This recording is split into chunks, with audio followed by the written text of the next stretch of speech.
Hello, this is Marvin Glotfelty. I'm a hydrogeologist and licensed driller from Arizona, here to give you another industry-connected video from the National Groundwater Association.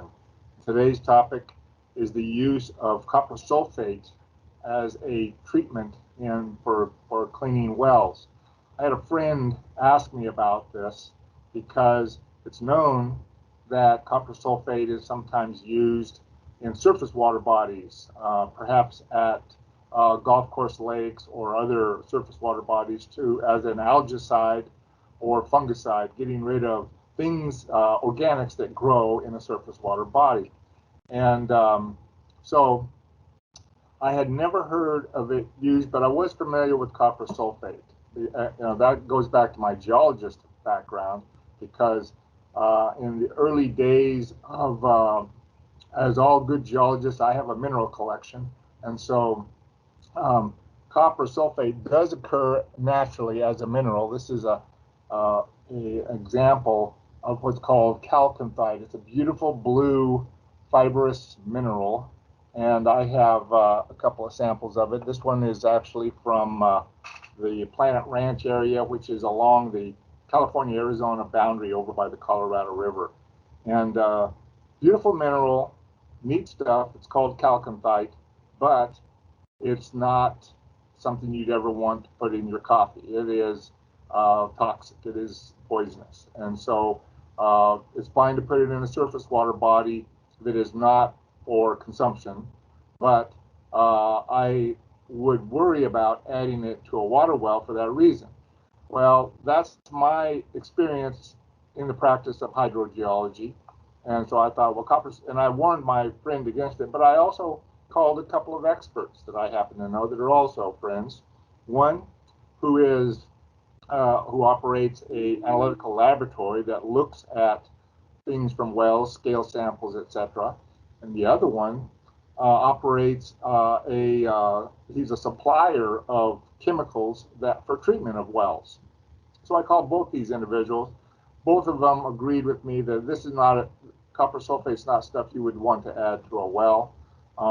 They both had heard of it being used. The supplier, a friend of mine, said that he'd heard of some livestock getting sick as a result. Somebody treated a well with copper sulfate, pumped it to waste, and then were watering cows with it. We had some sick cows. That's no good. The other friend said that he'd heard of it being used in wells, and for some time later, residual elevated concentrations of copper. Well, we use copper pipes in our households.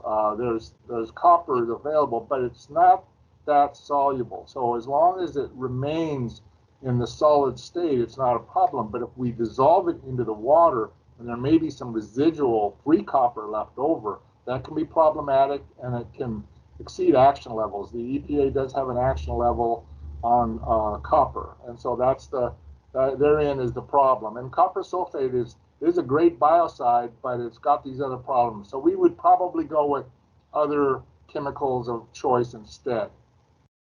But it brings to mind many of these other chemicals. We want to be sure if we add various chemicals, we oftentimes are trying to solve more than one thing. We're either going to acidize a well and also address a clay and put in maybe a surfactant to break up the clay, something like that. We want to be sure that all our chemicals are consistent with one another. And I would strongly recommend talk to the suppliers. This they know, and they would give good recommendations. So things like chlorine and alcohol or ammonia, don't blend those. You're going to release toxic chlorine gas. If you have hydrogen peroxide and you're going to acidize a well, they're both fine. They do two different things, but don't mix them together. Bad things will happen. Violent things can happen. So whatever your blend is, just coordinate with your experts. That would be your suppliers, analytical labs, and folks like that. And then you'll have a good well cleaning experience, and you'll be able to proceed with good groundwater management. Thank you very much.